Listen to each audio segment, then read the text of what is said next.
মুসলমান ভাইরা আমার, এই কোরআনে কারীম তিলাওয়াত করলে কেমন লাভ? আমার আপনার দয়ার মালিক বলেন, হে আমার ইমানদার মায়ের বান্দা বান্দিরা শুন,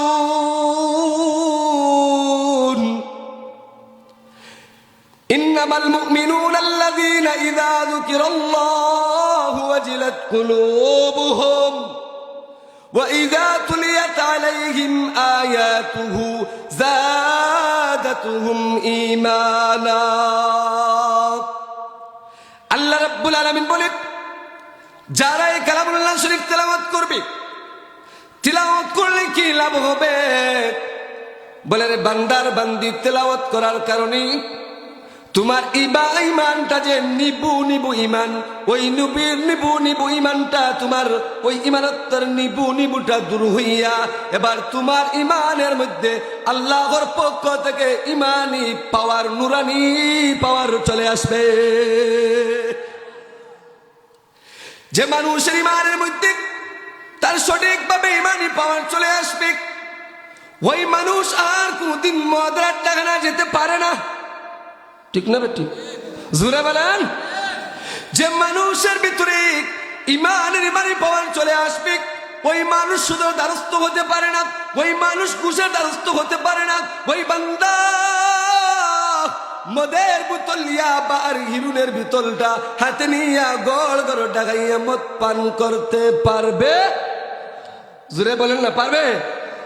বলে কেন? বলে তার ভিতরে ইমানের যে পাওয়ার, আসল যে পাওয়ার, এই পাওয়ারটা কেমন পাওয়ার? ছোট্ট একটা উদাহরণ দিই।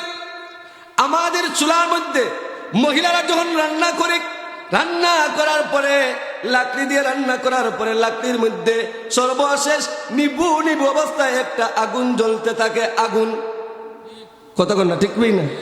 জোরে বলেন। ওই আগুনটাকে যদি আপনি কারেন্টের বাল্বের নিচে আনিয়ে রাখেন, তাহলে ওই আগুনের পাওয়ারের কোনো মূল্য আছে? কারেন্টের পাওয়ারের কাছে, কারেন্টের বাতি নিচে ওই নিবু নিবু আংরার কোনো দাম আছে? জোরে বলেন, দাম আছে? হে মুসলমান, আমার আপনার দয়ার মালিকের কালাম এত পাওয়ারফুল কালাম, সেই মগান মালিক বলেন, বান্দা ওই কালামটা আমার পক্ষ থেকে তোমাদের কাছে আমানত রেখে দিয়েছি, আমানত হিসেবে দিয়েছি। ওই আমানতটাকে আমি তখন রক্ষা করতে পারবো যখন ওই আমানত রক্ষা করতে হলে কোরআনে সুদের কথা আছে, সুদ হারাম, এটাকে আমার মানতে হবে। ঘুষ হারাম, এটাকে আমার মানতে হবে। আমানতের খেয়ানত করা যাবে না, খেয়ানত করা হারাম, এটাকে আমার মানতে হবে। কোরআনের যত বিধিবিধান আছে সবগুলা যখন আমি মানতে পারবো, তখন যেন আমি আমার মালিকের দেওয়া কালামুল্লাহ শরীফের আমানত রক্ষা করনেওয়ালা হইয়া গেলাম। আরাহ কে তো আরাহ বনমাই, হামাদর গাহে তু জুয়ম, হামাদর কারে তু পুয়ম, হামাদর গাহে তু জুয়ম, হামাদর কারে তু পুয়ম, हम तौहीद तु गुयम के बतौहीद सजाई, हम तौहीद तु गुयम के बतौहीद सजाई। तू खुदावंद यमीनी, तू खुदावंद यसारी, तू खुदावंद यमीनी, तू खुदावंद यसारी, तू खुदावंद जमीनी, तू खुदावंद समाई, तू खुदावंद जमीनी, तू खुदावंद समाई। अल्हम्दुलिल्लाह। मुफ्ती खलीलुर रहमान रहमतुल्लाहि अलैहि व नुरुल हक रहमतुल्लाहि अलैहि স্মৃতি পরিষদের উদ্যোগে আয়োজিত আজকে 8 ফেব্রুয়ারি 2026 ইংরেজি এই তাফসিরুল কোরআন মাহফিলের চলিত অধিবেশনের শ্রদ্ধাভাজন সম্মানিত সভাপতি সাহেব, আমার সামনে উপবিষ্ট জাতির মাতার মুকুট হযরত উলামায়ে কেরাম, গ্রাম্য বিচার আদালতের সম্মানিত মুরব্বিয়ানে আজম, কলিজার টুকরা যুবক বন্ধুরা, পর্দার আড়ালে অপেক্ষমানরত সম্মানিতা মা ও বোনেরা, আল্লাহ সুবহানাহু ওয়া তাআলার দরবারে শুকর আদায় করছি যে মহান রব্বুল আলামিন আপনাকে আমাকে সুস্থতার সহিত নেক হায়াত দান করে বরকতওয়ালা মাসের মধ্যে আবার রহমতওয়ালা বরকতওয়ালা মাহফিলের মধ্যে এনে দোয়া কবুলিয়তের সময়ের মধ্যে সামিয়ানার নিচে বসে জীবনকে গড়ার মতো, জীবনের পাত হিসাবে সংগ্রহ করার মতো, পরকালের পুঁজি সংগ্রহ করার মতো কিছু কথা উলামায়ে কেরামদের জবান থেকে শোনার, উলামায়ে কেরামদেরকে বলার, আপনাকে আমাকে শোনার মতো তৌফিকটুকু দান কে করেছেন? জোরে বলতে হবে, কে করেছেন? সেই মহান মালিককে রাজি খুশি করার উদ্দেশ্যে মনের সবটুকু ভালোবাসাকে উজাড় করে দিয়ে সবাই কলিমাতুশ শুকর আদায় করি। সবাই পড়ি আলহামদুলিল্লাহ। লক্ষ কোটি দুরুদ ও সালাম তাজদারে মদিনা, ইমামুল আম্বিয়া, সরকার দু জাহা, রহমাতাল লিল আলামিন, জনাব মুহাম্মদ আরবি সাল্লাল্লাহু আলাইহি ওয়াসাল্লামের উপর। সম্মানিত উপস্থিতি, আপনি আমি বড় ভাগ্যবান। এই যে শাবান মাস আর আপনার আমার সামনে অতিবাহিত হইতে আছে, এই মুহূর্তে সবচেয়ে বড় যে জিনিসটা আল্লাহর কাছে চাওয়া আপনার আমার দরকার, সেটা হলো আল্লাহর কাছে সুস্থতার সহিত নেক হায়াত চাওয়া। কথা বলেন ঠিক কিনা? জুড়ে বলেন ঠিক কিনা? বলে কেন? বলে সামনে যে মাস আসতেছে ওই মাসটার নাম হলো রমাদান। এই রমজান মাস সের জন্য মুহাম্মদুর রাসূলুল্লাহ সাল্লাল্লাহু আলাইহি ওয়াসাল্লাম রজব মাস ঢোকার পর থেকে নিয়ে দোয়া শুরু করে দিতেন এই রমজান মাস পর্যন্ত আল্লাহ হায়াত দিয়ে পৌঁছে দেওয়ার জন্য। আজকে যে আমরা যে মাইয়িতার মৌলানা আবুল কালাম সাহেবের আমরা জানাজার নামাজ পড়ে আসলাম, একটু চিন্তা করে দেখুন তো রমজান মাসের আর কয়দিন বাকি আছে? একবারে নিকটবর্তী। কিন্তু ওনার ভাগ্যে, ওনার কপালে, ওনার হায়াতে আল্লাহ এই আগামী রমজানটা রাখেন নাই, বিদায় রমজানের আগে দুনিয়া থেকে চলে গেছেন। কথা বলেন ঠিক কিনা? এমনও তো হতে পারে আগামীকালকে আপনার আমারও লাশ মাদ্রাসার মাঠে আসতে পারে। পারে কি পারে না? কথা বলেন, পারে কি পারে না? তাহলে আপনি আমি কি দোয়া করব আল্লাহর কাছে? যে হে আল্লাহ, আমাকে এত মায়া করে, মোহব্বত করে, ভালোবেসে তুমি মাওলায় রমজানের কাছাকাছি এনে পৌঁছে দিয়েছো। আল্লাহ, তোমার এই রহমতওয়ালা, বরকতওয়ালা, মাগফিরাতওয়ালা, নাজাতওয়ালা মাস থেকে আমাকে বঞ্চিত করো না। আমাকে সুস্থতার সহিত নেক হায়াত দিয়া ওই মাস পর্যন্ত পৌঁছাইয়া দাও। জোরে বলেন না আমিন? আরে জোরে বলেন। রমজানও দরকার নাই তো, রমজান আইলে তো বিপদ। রোজা রাখন লাগবো, 20 টাকা তারাবির নামাজ পড়ানো লাগবো, কত চিন্তা টেনশন মাথার মাঝে। অথচ এই রমজান মাসের কেমন ফজিলত! আমার নবী বলেন, হে আমার মায়ের উম্মতের নরনারীরা শোনো, ওই রমজান মাসের চাঁদ উঠনের আগে আগে একটা ফরজ আদায় করলে একটা ফরজের সব একটাই পেয়েছ। আর রমজানের চাঁদটা যখন আকাশে উদিত হয়ে গেছে, উঠে গেছে, উঠার সাথে সাথেই এক ফরজে 2টা ফরজের সওয়াবের সমতুল্য হইয়া গেছে। আর আস্তে বলেন সুবহানাল্লাহ। জোরে বলেন, আরো জোরে বলেন। এই জন্য আপনাকে আমাকে রমজান পর্যন্ত আল্লাহর কাছে হায়াতের জন্য দোয়া করতে হবে। সম্মানিত উপস্থিতি, সময়টা খুবই স্বল্প। আমি আপনাদের সামনে মহান রব্বুল আলামিনের গোটা 30 পারার 22 নম্বর পারা সূরা আহজাবের 72 নম্বর আয়াতে কারিমা তেলাওয়াত করেছি। এই আয়াতের মধ্যে আল্লাহ রব্বুল আলামিন আপনা আমার কাছে একটা আমানত দিয়েছেন, ওই আমানতের কথাটা বলতে আছেন। কি আমানত? আল্লাহ বলেন, ইন্না আরাদনাল আমানাতা আলাস সামাওয়াতি ওয়াল আরদি ওয়াল জিবাল فأبين أن يحملنها وأشفقن منها وحملها الإنسان আল্লাহ বলেন, এই গোটা 30 পারা কোরআনে কারীম আল্লাহ রাব্বুল আলামিন আমানত হিসাবে আসমানকে বলেছিলেন নেওয়ার জন্য, আসমান বলেছে আমি পারবো না। জমিনকে বলেছিলেন নেওয়ার জন্য, জমিন বলছে আমি পারবো না। পাহাড়কে বলেছিলেন নেওয়ার জন্য, পাহাড় বলছে পারবো না। মানবকে যখন বলেছেন, মানব আল্লাহ পাকের এই আমানতটা গ্রহণ করে নিয়েছে। বলেন না সুবহানাল্লাহ। এবার আপনাদের কাছ থেকে জানতে চাই, কোরআন আল্লাহর পক্ষ থেকে আপনার আমার কাছে আমানত। এবার এই কোরআনে কারীমের আমি যদি আমানত রক্ষা করতে চাই, তাহলে কোরআনে কারীমের মধ্যে যত বিধিবিধান আল্লাহ বলে দিয়েছেন সবগুলা মানলে আমি আমানত রক্ষাকারী হব, আর না মানলে আমি খিয়ানতকারী হব। কথা বলেন ঠিক কিনা?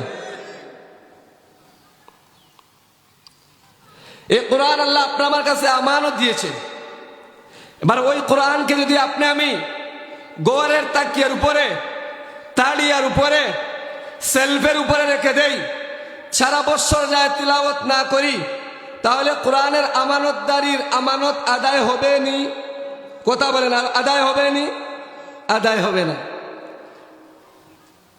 আপনাকে আমাকে সর্বপ্রথম আগে কোরআন যে আমানত আমি আল্লাহর পক্ষ থেকে এটা গ্রহণ করেছি, এই আমানতদারি রক্ষা করতে হলে সর্বপ্রথম প্রত্যেকটা মুসলমানের ঘরে ঘরে মহান মালিকের কালামের তেলাওয়াত জারি করতে হবে। কথা বলেন ঠিক কিনা? হে মুসলিম জাতি, আজ তোমার ঘরের মধ্যে বরকত নাই। বরকত আসবে কোথার থেকে? তোমার সন্তান তোমার কথা মানে না, তোমার মেয়ে তোমার কথা মানে না, তোমার ছেলে তোমার কথা মানে না, তোমার স্ত্রী তোমার কথা মানে না। তুমি এমন হয়ে গেছো, তোমার বউর গুলামির মধ্যে ঢুকে গেছো। তোমার সন্তানকে বলে তুমি তা মানতে রাজি, তোমার নেতাগিরি আর বেটাগিরি সংসারে চলে না।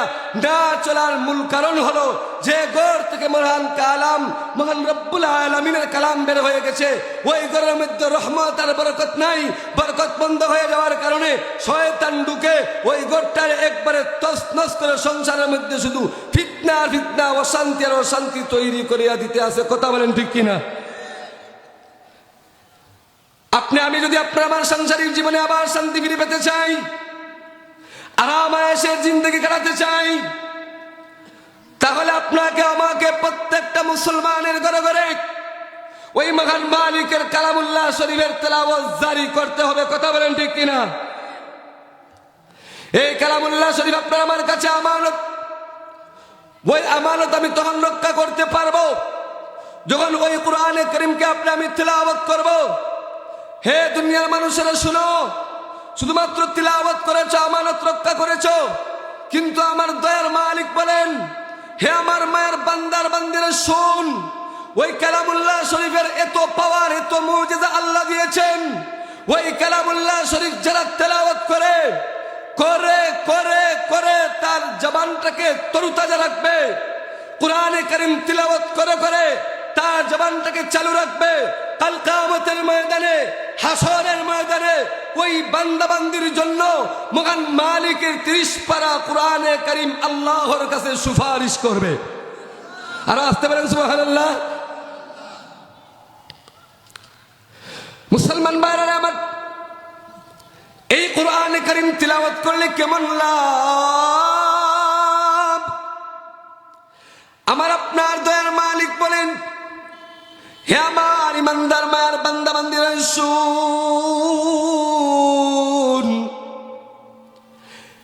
ইন্না ইন্নামাল মুমিনুনা আল্লাযীনা ইযা যুকিরাল্লাহু ওয়াজিলাত কুলুবুহুম ওয়া ইযা তুলিয়াত আলাইহিম আয়াতুহু যাদাতুহুম ঈমানা। আল্লাহ রাব্বুল আলামিন বলেন, যারা এই কালামুল্লাহ শরীফ তেলাওয়াত করবে, তেলাওয়াত করলে কি লাভ হবে? বলে রে বান্দার বান্দি, তেলাওয়াত করার কারণে তোমার ইমানটা যে নিবু নিবু ইমান, ওই নিবু নিবু ইমানটা তোমার, ওই ইমানত্বের নিবু নিবুটা দূর হইয়া এবার তোমার ইমানের মধ্যে আল্লাহর পক্ষ থেকে ইমানি পাওয়ার, নুরানি পাওয়ার চলে আসবে। যে মানুষের ইমানের মধ্যে তার সঠিকভাবে ইমানি পাওয়ার চলে আসবে, ওই মানুষ আর কোনদিন মদের আড্ডাখানা যেতে পারে না। ঠিক না বেটি? জোরে বলেন। যে মানুষের ভিতরে ইমানি পাওয়ার চলে আসবে, ওই মানুষ শুধু দ্বারস্থ হতে পারে না, ওই মানুষ ঘুষের দ্বারস্থ হতে পারে না। ওই বান্দা মদের বোতল লিয়া বা আর হিরুনের বোতলটা হাতে নিয়া গড় গড় ডাকাইয়া মদ পান করতে পারবে? জোরে বলেন না, পারবে? বলে কেন?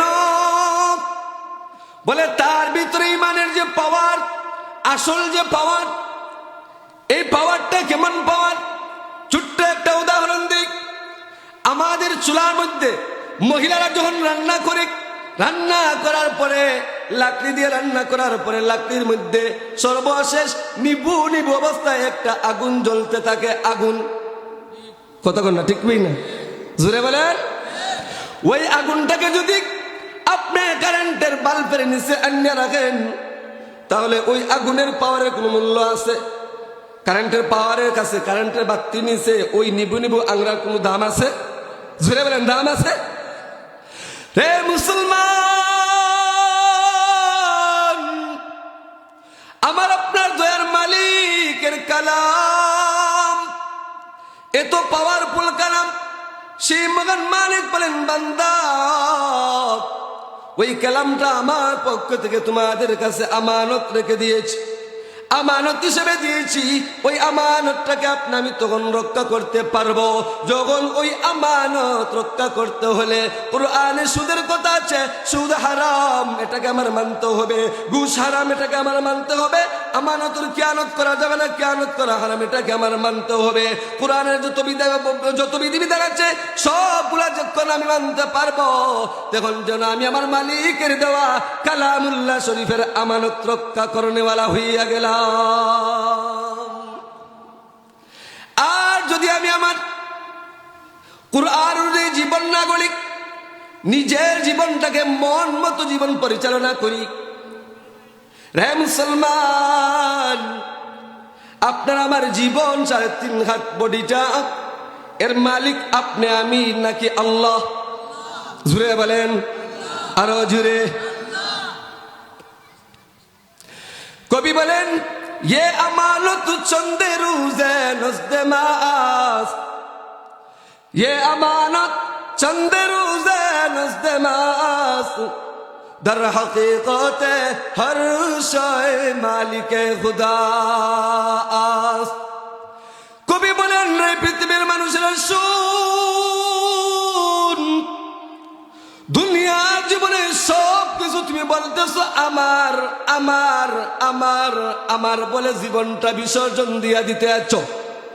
অথচ তোমার ধন, তোমার মাল, তোমার ছেলে, তোমার মেয়ে, তোমার ঘর, তোমার বাড়ি, তোমার বিল্ডিং, তোমার টাকা, তোমার পয়সা, তোমার 3.5 হাত বডি, সব কিছুর মূল মালিক তুমি নয়, মূল মালিক হলেন কে?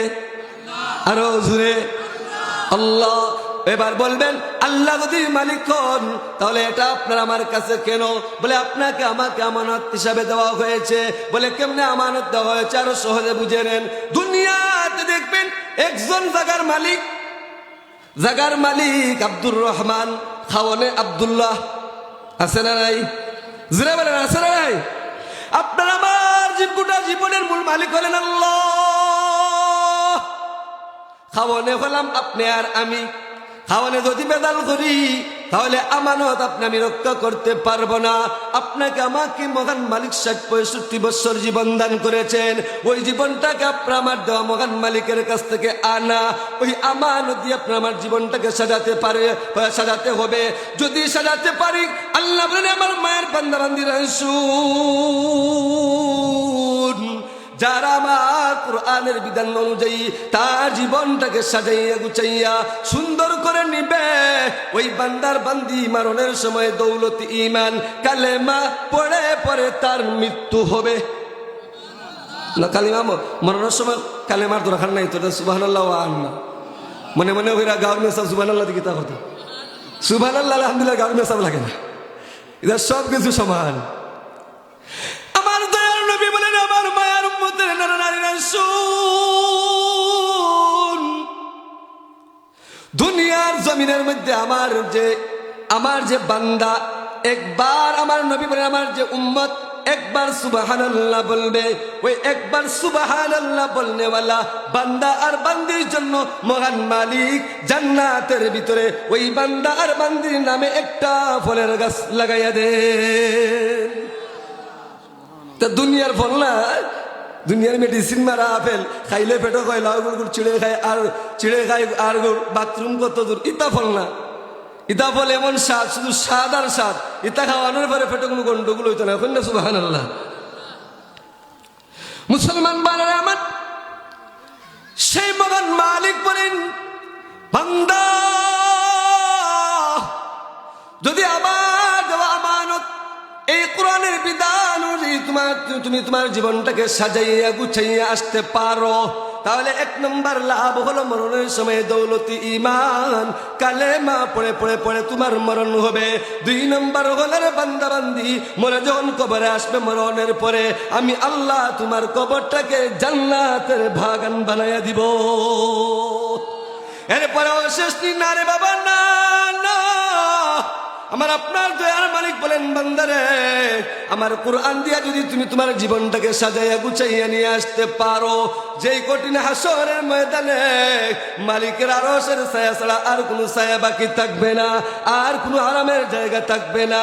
যে বান্দা বান্দি দুনিয়ার জীবন থেকে ওই ৩০ পারা কোরআনে কারীম দিয়া তার জীবনটারে সাজাইয়া গুছাইয়া দুনিয়ার থেকে বিদায় নিয়ে যাবে, আল্লাহ বলেন আমার মায়ের বান্দা বান্দিরা শুন, সেই কঠিন হাসরের ময়দানে আমি আল্লাহ তোমাকে আমার আরশের ছায়ার নিচে জায়গা দিব। ও শেষনি বলেন না, মালিক বলেন বান্দা আমি আল্লাহ তোমাকে ডান হাতে আমলনামা দিব। সুবহানাল্লাহ দরকার নাই, ডান হাতে আমলনামা পাওয়ার দরকার নাই। আল্লাহ বলেন বান্দা বান্দি আমি আল্লাহ ডান হাতে আমলনামা দিব, দেওয়ার পরেও শেষ না, মহান মালিক ওই ফুলসিরাতের ব্রিজটা আল্লাহ বিজলির আকারে পার করাইয়া মহান মালিকের তৈরি নাজনা নিয়ামত দ্বারা ভরপুর সেই জান্নাতের মেহমান বানাইয়া দিবেন। রে আল্লাহ পাকের মায়ের বান্দা বান্দিরা শুন, ওই কালামুল্লাহ শরীফ তেলাওয়াত করলে রমজান ছাড়া ১ হরফে ১০ নেকি কয় নাকি, আরো জোরে ১০ নেকি। সামনে যে রমজান মাস আসতেছে, ওই রমজান মাসের বাবা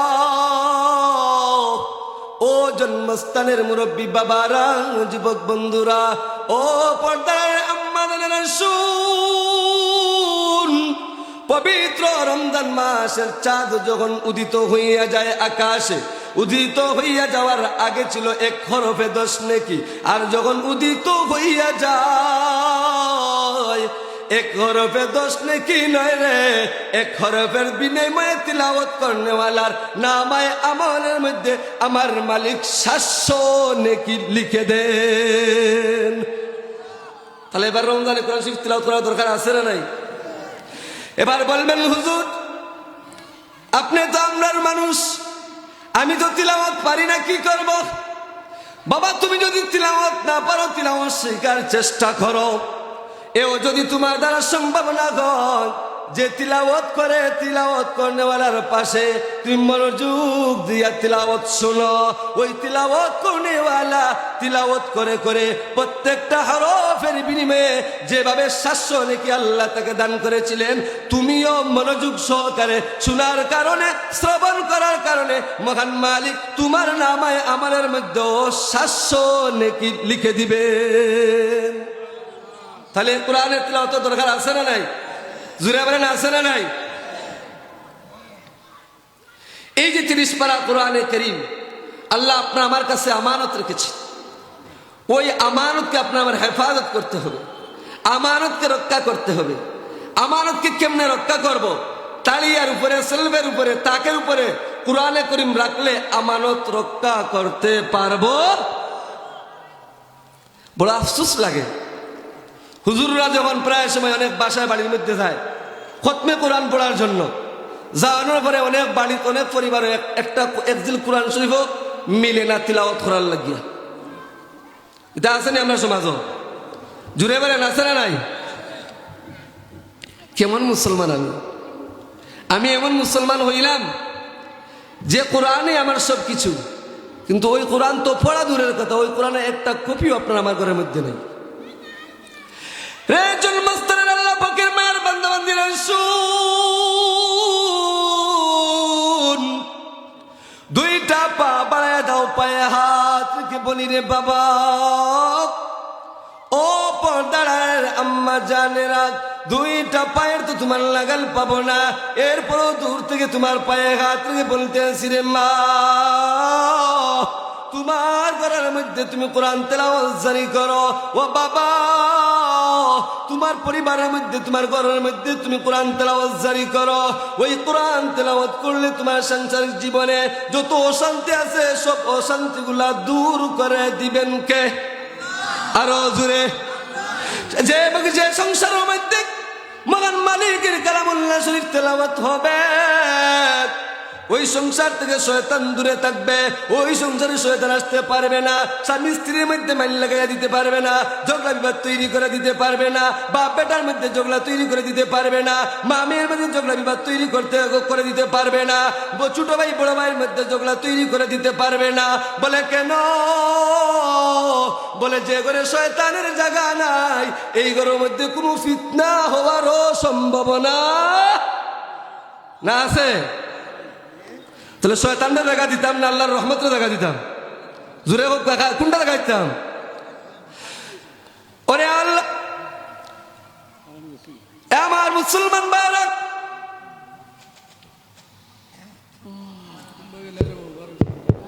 একটু জিকির পড়েন, লা ইলাহা ইল্লাল্লাহ, লা ইলাহা, লা ইলাহা ইল্লাল্লাহ, লা ইলাহা, লা ইলাহা। একটু জোরে পড়েন না, লা ইলাহা ইল্লাল্লাহ, লা ইলাহা। ওদের লা ইলাহা ইল্লাল্লাহ জিকির পড়লাম, লাভন না লসর? জোরে গোপাল ম্যাগজিকিতা করতাম, লাভন না লসর? কেমন লাভর জানুননি? আমরা কেউ ইকান্ড অস্বীকার করতাম পারতাম না যে আমরা জীবনও গুণা নাই, আমরার মুখে কেন মিসামাতর গুণা আসেনি, হাসা কথা আসেনি, বেইমানি করার গুণা আসেনি, বাটপারি করার গুণা আসেনি, সিটারি করার গুণা আসেনি, দান্দামি করার গুণা ইটা আসেনি মুখ? ও ইটা আছে। যে জবানের মধ্যে জিকির চালু হয়ে যাইব, ও জিকির করনেওয়ালা বান্দাবান্দির জবানো ইটা যত গুণা অকল লাগাইয়া জবানটা নাফাক হয়ে গেছিল, ওই নাফাক কীর্ত দূর করিয়া আল্লাহ জবানটারে পবিত্র বানাইয়া দিবা। লা ইলাহা, লা ইলাহা ইল্লাল্লাহ, লা ইলাহা ইল্লাল্লাহ, লা ইলাহা ইল্লাল্লাহ, লা ইলাহা ইল্লাল্লাহ, লা ইলাহা ইল্লাল্লাহ, লা ইলাহা ইল্লাল্লাহ মুহাম্মাদুর রাসূলুল্লাহ। মাগরিবের সময় একবারে নিকটবর্তী হয়ে যাচ্ছে, কথাগুলো আর কি একবারে সাজায় গুছিয়ে সংক্ষিপ্ত করে নিয়ে আসি। তাহলে আপনার আমার মূল পয়েন্ট হলো, আল্লাহ রাব্বুল আলামিন আপনার আমার কাছে কোরআনকে আমানত রেখেছেন। যে মালিক কোরআন আমানত দিয়েছেন, ওই মালিক আপনাকে আপনার আমার গোটা জীবনটাকে আমানত দিয়েছেন। কথা বলেন ঠিক কিনা? অনেক মাগরিবের সময় একটা বাকি আছে, আপনারা উঠাউঠি করবেন না। তাহলে গোটা আমার গোটা জীবন, আমার 3.5 হাত বডি, এই যে এত সুন্দর বডি আল্লাহ দিছেন, এই বডি কেন আল্লাহ দিছেন, কেন বিশ্বাস আসেনি? আমরা জুড়ে বলেন আসেনি? এই যে এত সুন্দর করে আপনার আমার আল্লাহ তাআলা আকার আকৃতি দিয়ে বানাইছেন, কত সুন্দর অবয়ব দিছেন, গঠন কাঠামো দিছেন, যে আল্লাহ তাআলা তৈরি করছেন, আল্লাহ তাআলা যে বানাইছেন, যে বেটার ফাও নাই আর তো পারে না, তারে গিয়া জিগাই হইন ফাওয়ার কিদাত খদর, তখন বুঝতেই পারবা ফাওয়ার কেন নিয়ামতের কত শুকরিয়া, কত বড় নিয়ামত এটা। যার আট নাই গড়িয়া রাস্তার মধ্যে ভিক্ষা করে অনেক সময় দেখা যায়, তারে গিয়া জিগাইন জানু আতর কিদাত খদর, হে কইলে তখন আপনার চোখ দিয়ে অটোমেটিক পানি বাহির হইয়া আই দিব। আল্লাহর দেওয়া যে চক্ষু, আল্লাহ এক নিয়ামত দিয়েছেন আপনারা আমারে, ও চক্ষুর জ্যোতি যে সময় নষ্ট হয়ে যায়, ডাক্তারের কাছে যাওয়ার পরে আল্লাহ জেলা জন্ম সময় দিসলা জেলা পালা করে দেখতাম, ডাক্তারি করানির পরে ইলা দেখতাম পারিনি। হাসা কথা হুক্কা দেখা যায়নি ইলা বলে, তাহলে বোঝা গেল মালিকের দেওয়া যেটা ওটা হইলো আসল। এই মালিকের দেওয়া নিয়ামত আপনার বডির মধ্যে আছে, যে চৌকে দেখে না তারকে জিজ্ঞাসা করা, তার কথা শোনার পরে আপনার জবান দিয়ে চক্ষুর পানি জোর জোড়াই ফেরা আরম্ভ হয়ে দিব। ও আমার জন্মস্থানের মায়ের বান্দার বান্দিরে শুনো, আল্লাহ রব্বুল আলামিন সব কিছু আপনার আমার কাছে আমানত দিয়েছেন, খাওয়ানো আপনার আমার মাধ্যমে আছে। মূল মালিক হলেন আল্লাহ।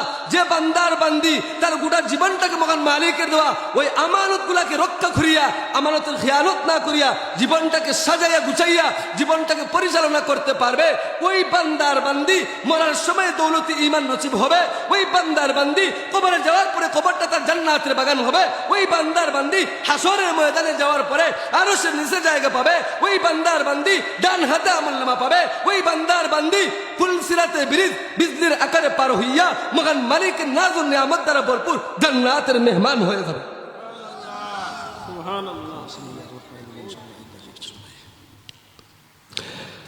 আলহামদুলিল্লাহ, খুশির সংবাদ হইল গিয়া আমরা আজকের মাহফিলের প্রধান অতিথি বাংলার তারিক জামিল নামে খ্যাত প্রখ্যাত মুফাসসিরে কোরআন হযরতুল আল্লামা হযরত মাওলানা মুফতি নজরুল ইসলাম কাসেমী সাহেব দামাত বারাকাতুহুম এয়ারপোর্ট ফাঁস হয়ে গেছেন। হোক আলহামদুলিল্লাহ। ও তো আলহামদুলিল্লাহ দিয়া মেহমান হলেন ওলা শান্তি মতো আনতানি দোয়া করতা জুড়ে করি আলহামদুলিল্লাহ কইতা। ও আলহামদুলিল্লাহর বরকতে আল্লাহ তাআলার গাড়ি ঘোড়ার স্ক্রিন থেকে বাঁচাইয়া এরা সহি সালামত আমরা সামনে আইনে বইয়া দিতা, এরা থেকে কিছু শুনতাম, শুনিয়া আমরা জীবনটারে গড়তাম। ওটা আমরা মূল টার্গেট নানি। তাহলে জুড়ে করি আলহামদুলিল্লাহ।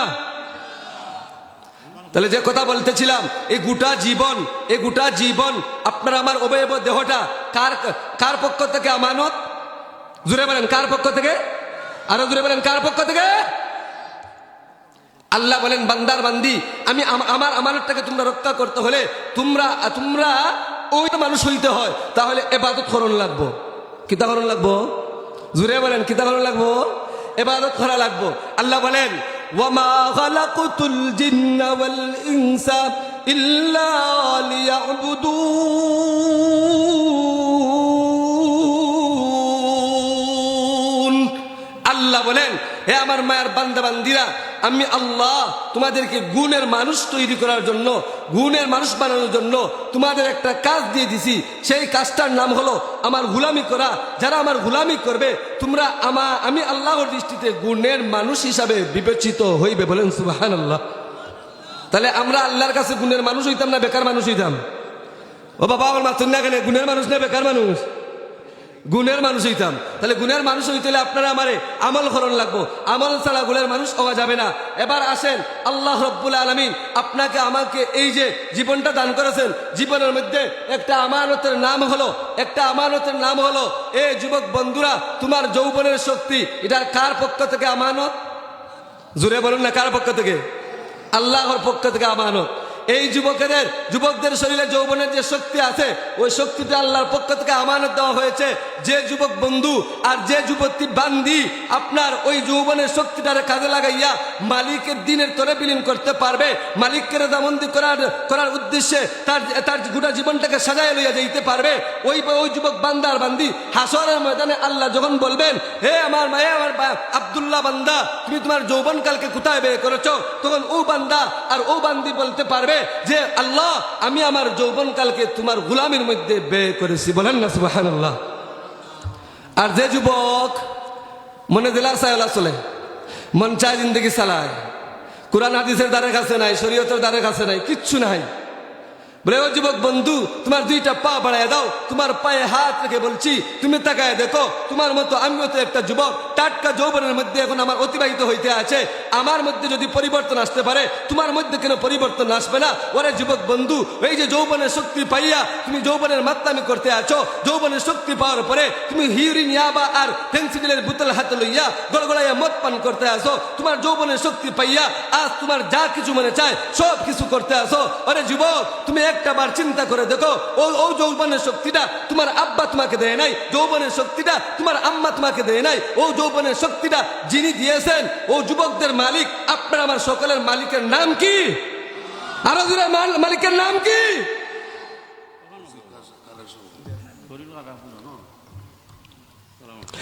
রে যুবক,